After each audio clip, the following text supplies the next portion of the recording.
മദ്യലഹരിയിൽ ട്രെയിനിനുള്ളിൽ യാത്രക്കാരൻ കത്തിവീശി. Mangaluru Puducherry express Kozhikode Kadalundi railway ഗേറ്റിന് സമീപത്തെത്തിയപ്പോഴായിരുന്നു ഈ ആക്രമണം.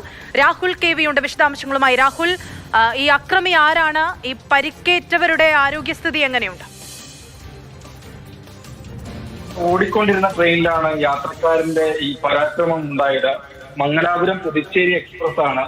ട്രെയിൻ കോഴിക്കോട് റെയിൽവേ സ്റ്റേഷൻ കഴിഞ്ഞ് കടലുണ്ടി റെയിൽവേ ഗേറ്റിന് സമീപത്ത് എത്തിയപ്പോഴായിരുന്നു സംഭവം. തമിഴ്നാട് സ്വദേശികളായ രണ്ടുപേർ ജനറൽ കമ്പാർട്ട്മെന്റിലാണ് രണ്ടുപേർ യാത്ര ചെയ്യുകയായിരുന്നു. ഇവർ തമ്മിലുണ്ടായ വാക്കുതർക്കമാണ് ഈ കത്തി വീശാൻ കാരണമായത്. ട്രെയിനിൽ ഒപ്പമുണ്ടായിരുന്ന രണ്ട് യാത്രക്കാർക്ക് നിസ്സാരമായി പരിക്കേൽക്കുകയും ചെയ്തിട്ടുണ്ട്. എന്നാൽ നിസ്സാര പരിക്ക് മാത്രമേ ഉള്ളൂ എന്നത് ആശ്വാസകരമായ കാര്യമാണ്. തുടർന്ന് യാത്രക്കാർ ട്രെയിനിന് ചങ്ങല വലിച്ച് നിർത്തുകയാണ് ഉണ്ടായത്.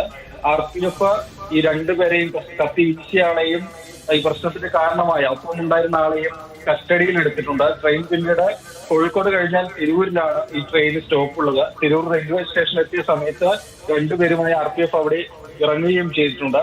എന്തായാലും മംഗലാപുരത്ത് നിന്ന് പുതുച്ചേരിയിലേക്ക് പോകുന്ന ട്രെയിനാണ്. ജനറൽ കമ്പാർട്ട്മെന്റിലാണ് ഈ അക്രമ സംഭവം ഉണ്ടായത്. രണ്ടുപേർക്ക് നിസ്സാര പരിക്കേ ഉള്ളൂ എന്നത് ആശ്വാസകരമായ കാര്യം. രണ്ടുപേരും ഈ പ്രശ്നക്കാരായ കത്തി വീശിയ ആളും ഒപ്പം ഉണ്ടായിരുന്ന ആളും മദ്യലഹരിയിലായിരുന്നു എന്നാണ് RPF വ്യക്തമാക്കുന്നത്.